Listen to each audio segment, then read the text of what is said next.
Kemudian hari ini kita berbicara tentang topik yang paling sederhana dulu lah ya, memilih angle. Harian Surya, baik di cetak maupun di online, itu memiliki satu halaman spesial untuk para penulis dari luar. Namanya Citizen Reporter. Isunya macam-macam. Apa saja? Semua aktivitas. Nah, untuk melihat mana aktivitas, kalau ada aktivitas begitu ya, ada peristiwa, bagaimana kita bisa melihat itu dari sisi yang menarik, dari sudut pandang yang menarik. Jadi tidak hanya seperti orang yang menonton sesuatu begitu ya, tetapi reporter itu bisa melihat dari sisi yang unik, sisi yang menarik. Nah, kita belajar itu. Perkara 5W1H saya pikir semuanya sudah paham lah 5W1H. Nah, ini belajar mengambil sisi yang menarik dari satu peristiwa. Biasanya ketika kami memberikan pelatihan di komunitas-komunitas, di kampus, di sekolah, para peserta mengatakan begini, ya mesti aja lah, kakak kan wartawan, pasti bisa itu. Kami kan enggak, bagaimana bisa? Saya buktikan kita bisa, semuanya bisa, asal tahu rambu-rambunya. Itu sebabnya kami hadirkan 2 orang penulis Citizen Reporter yang mereka memiliki ciri sendiri-sendiri. Yang pertama nanti ada Mbak Vika Agnia, ini mahasiswa Universitas Negeri Malang. Tulisannya menenteramkan karena banyak menulis tentang wisata. Nah, wisata dan kuliner sepakat dengan wisata ya. Penulisan wisata dan kuliner itu penulisan yang paling mudah untuk dipelajari dan semua orang pasti akan menikmati itu. Kemudian yang kedua ada Mas Hasbi. Mas Hasbi ini mahasiswa Unisma. Oh, bukan mahasiswa. Selamat dulu Mas Hasbi. Minggu lalu beliau sudah sidang skripsi. Ini sudah lolos satu babak ini. Babak baru S2. Mudah-mudahan lanjut. Nah, Mas Hasbi ini punya keunikan juga. Dia bisa memotret angle dari sisi yang tidak saya bayangkan, juga tidak juga dibayangkan oleh orang-orang lain. Nah, nanti kita akan melihat bagaimana orang yang bukan wartawan itu bisa loh mengambil dari sisi angle dari sisi yang menarik. Saya buktikan itu. Pembuktiannya bagaimana ya, nanti kita sama-sama menyaksikan. Nah, urusan teori ini serahkan saja pada senior. Ini nanti ada saya sebut Bu Musahadah, jangan Bu, dia tidak suka disebut Bu karena nanti katanya tampak tua, dipanggil Mbak atau Kakak boleh ya. Nanti Mbak Musahadah akan membagikan teori yang sederhana dan bisa dipraktikkan. Ya. Baik, saya mulai. Terima kasih kepada Bu Endah sebagai moderator. Assalamualaikum warahmatullahi wabarakatuh. Perkenalkan, saya Vika Agania Rahma, bisa dipanggil Vika. Saya mahasiswa jurusan Sastra Indonesia Universitas Negeri Malang, tepatnya pada Prodi Pendidikan. Nah, pada pagi ini saya akan berbagi tentang bagaimana memilih angle reportase berdasarkan pengalaman saya selama ini. Next ke slide kedua, Bu. Mohon maaf. Lanjut slide-nya. Ya. Nah, di sini saya membagi menjadi 6 hal penting terkait pemilihan angle reportase. Yang pertama, menentukan objek yang akan diliput. Yang kedua, menemukan kemenarikan objek. Ketiga, menyiapkan wawancara. Keempat, terjun ke lapangan. Kelima, menemukan hal yang unik. Dan keenam, menggali nilai positif yang dapat dipetik. Dilanjut. Mohon maaf. Next. Nah, yang pertama, menentukan objek yang akan diliput. Nah, biasanya sebelum meliput, kita kerap kali bingung dalam memilih objek. Nah, untuk mempermudah, saya membagi menjadi 2 objek, yaitu destinasi wisata dan acara atau kegiatan. Nah, destinasi wisata ini ada 3, wisata alam, wisata buatan, dan wisata kuliner. Contohnya, ketika saya di Malang, saya datang ke air terjun Coban Talun, itu di daerah Batu. Kalau yang di daerah Malang Selatan, saya pernah ke Pantai Balekambang, seperti itu. Nah, kalau yang wisata buatan, ini biasanya saya ke wisata kampung. Karena sekarang banyak kampung yang diubah menjadi unik. Contohnya ada kampung warna-warni, juga ada kampung heritage kayu tangan yang dulunya itu adalah kampung tua, namun sekarang menjadi destinasi wisata kampung dengan menunjukkan konsep kuno dan vintage seperti itu. Yang ketiga, ada wisata kuliner. Kalau wisata kuliner ini akan lebih menarik ketika kita menonjolkan kuliner khas dari suatu daerah. Contohnya, ketika saya ke daerah Ponorogo, saya mampir ke Dawet Jabung. Itu kuliner khas di Ponorogo, karena biasanya saat keluar kota kita seringkali mencicipi kuliner khas daerah kota tersebut, seperti itu. Kemudian untuk acara atau kegiatan, biasanya saya mengikuti, mohon maaf masih belum. Ya, untuk acara atau kegiatan, saya biasanya mengikuti kegiatan yang saya sukai. Misalkan saya suka seni dan sastra, saya mengikuti pameran seni yang diadakan oleh DKV UM, seperti itu. Lanjut. Ya, ini saya ada beberapa rekomendasi akun Instagram yang memberikan informasi update terkait objek wisata atau seminar. Karena biasanya mungkin kita kurang akses dalam memperoleh informasi terbaru. Kalau saya dari daerah Malang, itu ada @lingkar_malang, @amazing_malang, @explore_malang. Tetapi kalau kalian dari luar kota atau luar pulau, itu bisa mencari dengan kata kunci @explore, diikuti nama kotanya, misalkan @explore Bandung, dan lain sebagainya. Ya, dilanjut. Ya, nah, setelah menentukan objek, saya berusaha untuk menemukan sisi menarik dari objek tersebut. Biasanya saya mencari 1-3 hal menarik supaya pembaca lebih tertarik membaca tulisan saya. Contohnya ketika saya di Jogja, saya mencari daerah di Parangkusumo, mencari wisata apa saja yang ada di situ melalui akun Instagram atau Google atau tanya saudara.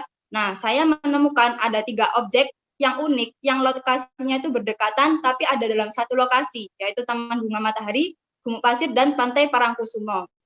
Nah, selanjutnya juga ada ketika saya ke Cangar. Kalau sebelumnya destinasi Cangar itu terkenal dengan pemandian air panas belerangnya, tapi saya berusaha mencari sisi yang berbeda, mencari dari sudut pandang berbeda, yaitu dari sisi pemandangannya dan adanya penjual tape ketan di dataran tinggi. Nah, kalau yang pemandangan perbukitan ini karena sekarang itu banyak fotografer yang hunting foto-foto alam. Itu cukup menarik menurut saya. Dan yang kedua, penjual ketan itu khas ada di dataran tinggi karena bisa menghangatkan badan seperti itu. Lanjut. Nah, kalau ini menyiapkan pertanyaan 5W+1H itu sebelum kita terjun ke lapangan. Pertanyaan 5W1H ini bisa dikembangkan lagi lebih dalam sesuai dengan objek yang kita pilih, seperti itu. Lanjut. Nah, untuk terjun ke lapangan, ini menurut saya bagian yang penting dalam reportase, karena bagaimana kita bisa memperoleh informasi yang mumpuni kalau tidak terjun langsung ke lapangan. Nah, ada 3 kegiatan yang saya lakukan. Yang pertama, mengamati kondisi lapangan untuk memperdalam informasi. Biasanya kalau kita jalan-jalan itu sekadar mungkin berfoto atau mungkin refresh pikiran, seperti itu. Tapi kalau kita sudah mempunyai niat untuk menulis, maka saya berusaha untuk menggali informasi dari objek tersebut. Contohnya, ketika ke Cangar, saya tidak hanya melihat pemandangannya saja atau perkebunan hijaunya, tapi saya melihat dari detil-detil paling kecil. Contohnya mengamati jenis sayurannya, misalkan kubis, wortel, seledri, seperti itu. Itu juga menunjang tulisan kita supaya kaya akan informasi menurut saya. Yang kedua, mengajukan pertanyaan detil kepada narasumber.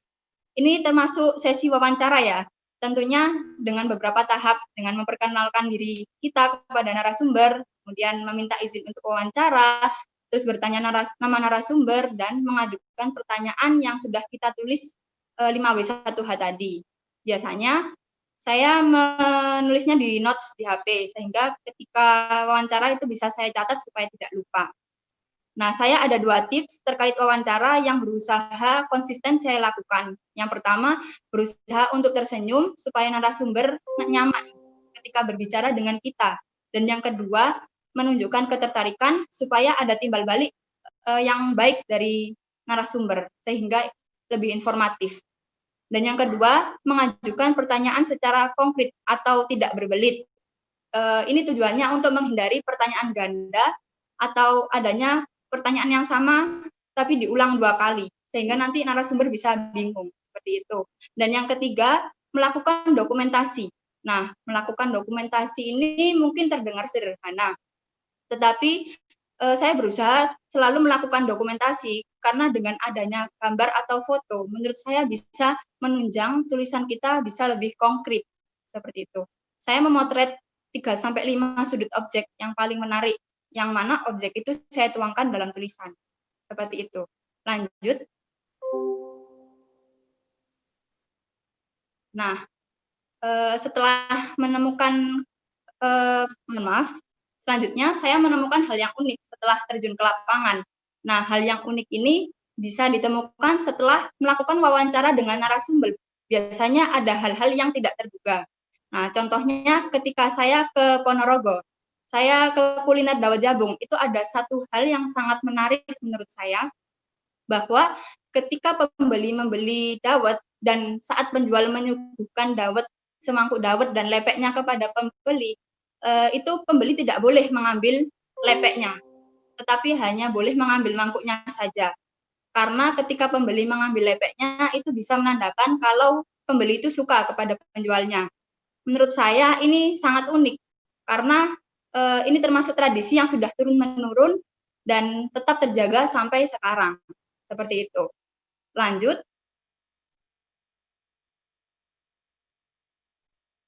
Nah, selain menemukan hal yang unik, saya juga berusaha untuk menggali nilai positif yang dapat dipetik oleh pembaca. Nilai positif ini gunanya untuk menambah adanya pesan atau ada tulisan kita menjadi lebih bermakna. Karena ada inspirasi, pesan inspirasi yang diperoleh oleh pembaca. Contohnya ketika saya jalan-jalan ke kafe Kebun Batu, itu kafe dengan konsep tanaman, baik indoor maupun outdoor. Nah, saya melakukan wawancara dengan manajer kafe Kebunmu itu. Dan ternyata selain didirikan sebagai kafe, kafe itu juga digagas ide untuk outing class dengan anak-anak TK setelah pandemi berakhir. Nah, outing class ini adalah di mana anak-anak TK itu datang ke kafe untuk melakukan pembelajaran sambil bermain, sehingga anak-anak TK itu tidak jenuh di kelas saja, seperti itu. Dan yang kedua, dengan adanya Kebunmu Batu ini tujuannya untuk menginspirasi masyarakat agar gemar berkebun dan merawat lingkungan. Sehingga tidak hanya sebagai kafe saja, tetapi ada pesan tersirat yang disampaikan. Seperti itu. Selanjutnya, nah, tentunya setelah informasi-informasi tadi terkumpul, saya menuliskannya dalam bentuk tulisan yang utuh, tulisan reportase. Nah, saya berpedoman pada 3 hal ini. Yang pertama, WEBI, Pedoman Umum Ejaan Bahasa Indonesia, diantaranya untuk mengecek tanda baca atau penggunaan huruf, seperti itu. Sekadar info, sebelumnya PUEBI ini adalah EYD yang dari tahun 2015 berubah menjadi PUEBI. Yang kedua, KBBI untuk mengecek kebakuan kata, dan yang ketiga, Thesaurus untuk mengecek sinonim kata. Selanjutnya,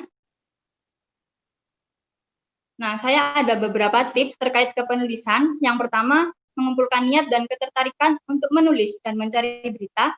Yang kedua, menulis dari hati supaya tulisan kita bisa sampai kepada pembaca. Yang ketiga, banyak membaca tulisan orang lain untuk menambah referensi. Itu biasanya saya terapkan ketika saya mulai kehabisan ide atau kata-kata yang akan saya tuang dalam bentuk tulisan. Dan yang terakhir, banyak berlatih, konsisten dan membiasakan, karena terbiasa. Dan terakhir, selanjutnya, maaf. Nah, ini ada pengalaman menulis saya di rubrik Citizen Reporter. Nah, pada bagian kiri itu pengalaman pertama saya saat menulis di rubrik pada tahun 2018. Nah, itu menjadi titik awal saya supaya tetap konsisten menulis di rubrik ini. Seperti itu. Lanjut. Nah, yang terakhir mungkin ini bisa sedikit memotivasi teman-teman. Bacalah tulisan orang lain agar kamu tidak terbatas pada pemikiranmu saja, namun juga tulislah pemikiranmu supaya orang lain mampu mengenal dirimu. Sekian dari saya. Mohon maaf apabila ada salah kata. Semoga bermanfaat dan menginspirasi. Wassalamualaikum warahmatullahi wabarakatuh.